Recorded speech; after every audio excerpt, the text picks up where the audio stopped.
What's going on, YouTube? Chris here. Want to give you all an update today of the altcoins. We're going to start in here with Ethereum. We're sitting at $1,236. We're up about 6%. But before we get into any of that, I want to talk to you just for a second. I've been having a lot of people impersonate me in the comments and different things like that. Guys, that's not me. I don't have a WhatsApp app. I'm not going to tell you to go do any of that type of crap. That's not what I'm here for. The only thing I've ever sold on this channel was my $25 trend trading course. If you're interested in that and you want to take your learning to a different level, I have that down below for my email. But other than that, guys, I'm not going to be sending you messages in terms of, hey, join with this group or that group. That's not me. So just be very careful. Don't send your coins to anybody in this space unless you know for sure that that's the real person. Okay, so I just want to put that out there first. Don't get scammed, anything like that. Just be extremely careful. Okay, and also if you get some from these videos, don't forget to like, subscribe, hit that notification bell, and let me know what you've been doing with your altcoins. Have you been accumulating more? Are you holding in this area? You know what I would say here in the longer term sense, Ethereum, once we get through 1,428, guys, it could double in price very fast, kind of like what we saw with Bitcoin. I was discussing this on last night's Ethereum video. If you missed that, go back and look at that.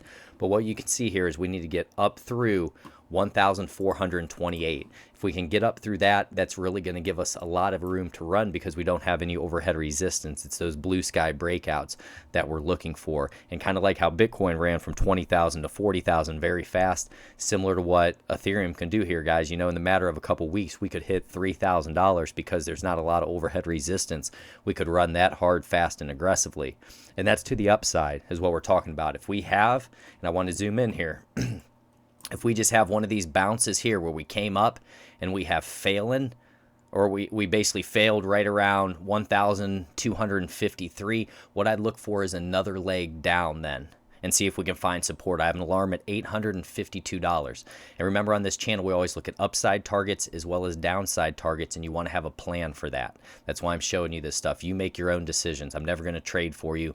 We're all on different time frames. We all have different agendas. All I'm going to do is spot out support, resistance, what's going on with the moving average, the trends, that type of stuff is what we're going to be looking for. So if we do have another push down, I have that alarm at $852 that's going to correlate with the 50 moving average. Not saying we have to get down to that area at all. This could have been it. This could have been our retracement, and we're trying to build back up to get up through here because we do have enough room on the daily RSI. Weekly, we're a little overextended, but on the daily, we're at 67 right now. And as we know, we can get up to around 90. You can see this red line up here. Okay, so we still could have more room, and once we break out through that area, that's when things will get really exciting for us. So we're still holding the 20, the 50, 100, and 200 moving average, looking really good there. I would just be cautious of this area because if we don't get that big swell of volume to get up through that, most likely we're going to have that next leg down, and we're going to have to build support off that and then try it again. That's just how these things work. Okay, but overall, for the longer term, I'm extremely bullish on Ethereum, and not financial advice. If you're a longer term investor or whatever, I wouldn't be trying to trade in this area.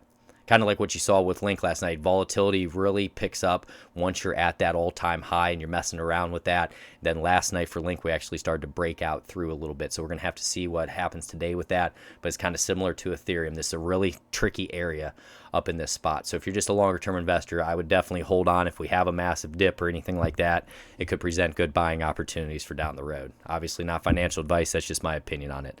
So that's going to be Ethereum, guys. If you get some from that, don't forget to like, subscribe, hit that notification bell. We're going to move into Link next. Take a look at Link, and this is on the one-day time frame is what we've been looking at here.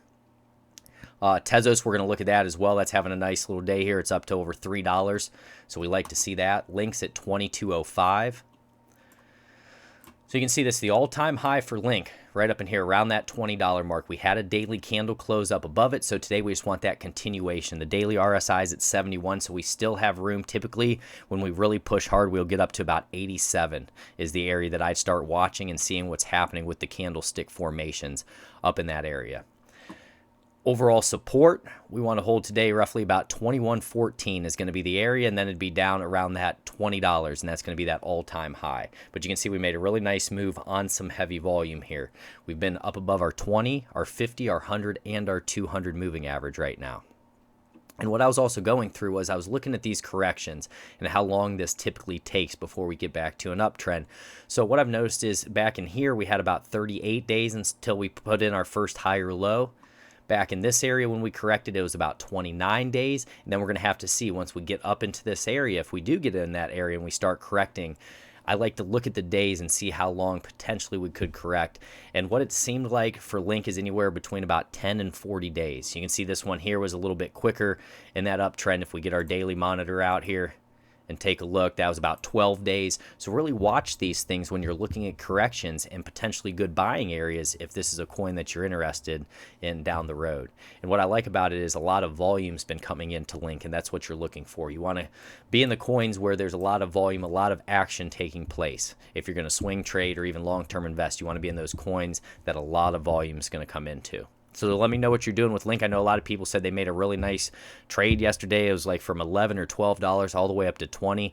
And you know, guys, even if it went higher than that and that was your trade or whatever, you don't go broke taking profits. Be happy with the profit you have. Look for the next move and keep going. You know, I used to beat myself up about that when the RSI would be at 85 and it's showing me a clear sell signal and I end up selling it and it goes a little bit higher. I don't care about that type of stuff anymore, because most of the time, give it a couple days and it's going to dump back down and it's going to correct, and you're right with your analysis. You know, and that just is what it is. If you made a profit, be happy with the profit. Look for the next trade. That's the main thing that I'm looking to do. So Link here on the technicals. Let's take a look. And for the technicals on the 1-day time frame, we're looking at a 3 sell, 6 neutral, 19 buy oscillators, 3 sell, 5 neutral, and a 3 buy moving averages, 0 sell, 1 neutral, and a 16 buy. And also in this space, guys, be appreciative of the fact that this market can move over 20% in a day. Some major markets don't move that in a year, and it presents us with such great trading opportunities. Okay, so just be aware of that. Next one we're going to get into, let's go to Tezos. Tezos at $3.11. It's nice to see we're finally making that move. We've talked about this for a long time here, this really long base that we've had, just building this support, and we've defended roughly about that 188 right in that range. So what we need to do now, we need to get over top of $3.23. We've wicked up to that, and then it would be up to around $3.44. Those are the next overhead resistance areas we try to get up above. We'd also look at support. We'd want a daily candle close up above about $2.77. But it's nice to see this above average volume coming in for Tezos. And you can see there was a lot of defense around this area. We've basically built this bottom since September 21st, and we've been moving sideways ranging. So it's nice to see that we're actually picking up here and getting some nice moves to the upside for Tezos. If we take a look at the technicals, we have a strong buy. It says 1 sell, 9 neutral, and an 18 buy oscillators, 1 sell, 8 neutral, and a 2 buy moving average is looking strong. Remember, guys, when we calculate this, or TradingView calculating this here, it's going through everything. Our relative strength, like it's showing neutral right now, the stock, awesome oscillator. So our momentum's a sell, awesome oscillator's a buy, and MACD level's a buy. The rest is pretty neutral here, but you can see from the 5 all the way to the 200, we're trading up above those moving averages. And I've had people ask me about this before. I use TradingView Pro is what I use to be able to do this with you guys. So there's no ads, and I also get more indicators. And if you're interested, it's one of the few links that I have below there. Mine's a pro version, so I do pay for it, but there is a free version. You just don't get as many things. So check that out down low. It'll really help you with your charting so you can take a look at this stuff. So that's going to be Tezos, guys. Really watch those areas. Our 20 EMA is crossing up through our 200, and that's very important because we have not had that. Let's see, it's been quite a while here. Guys, even from what I'm seeing, I'm not seeing our 200 in this whole chart, or our 20 EMA, excuse me, crossing up through our 200. You can see when it crossed down here, we got a pretty significant push to the downside. But on the 1-day time frame, us crossing back up through that, that's a nice thing, as well as our 50 crossing up through that 200, getting that nice golden cross here. So we just have to see if we can keep pushing up a little bit higher. Typically, we can get as high as about 92 on the RSI. We've been there before. So let's watch these overhead resistance areas, guys. Pay attention to that RSI. I think price action trading is going to be the best for you, though. Really look at those candles as we're having a lot of volatility in there. Okay, so that's going to be Tezos. If you're here for that, let me know down low. Let's take a look. We'll just scroll through here. These are a lot of the coins that I take a look at, guys. We'll look at XLM. And XLM is interesting.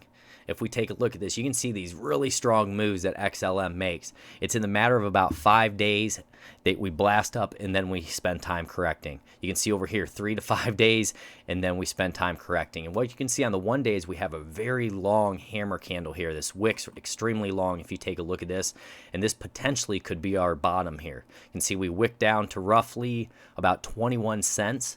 and that was our previous resistance area that we broke up through. We back tested it. So now what we need to do is get up through 30 cents, then it'd be up to around that 32 cents, and then up to around 39 cents are going to be the overhead resistances.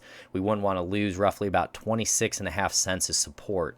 But when you're looking at this here, guys, this could be our next spot where we get that next leg up in the days and weeks to come here for XLM. We're still trading up above our 20, our 50, our 100, and 200. Now, everything's going to depend on Ethereum and Bitcoin and what's taking place.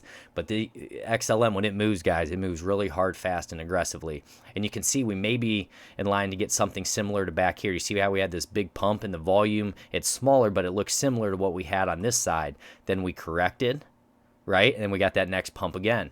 And you can see the volume, how it's tailing off now, and we'll see if we get that next pump to the upside. That's what I'm going to be looking at for XLM. And XLM, a lot of money's been coming into it because some people have been getting out of XRP and putting it in XLM.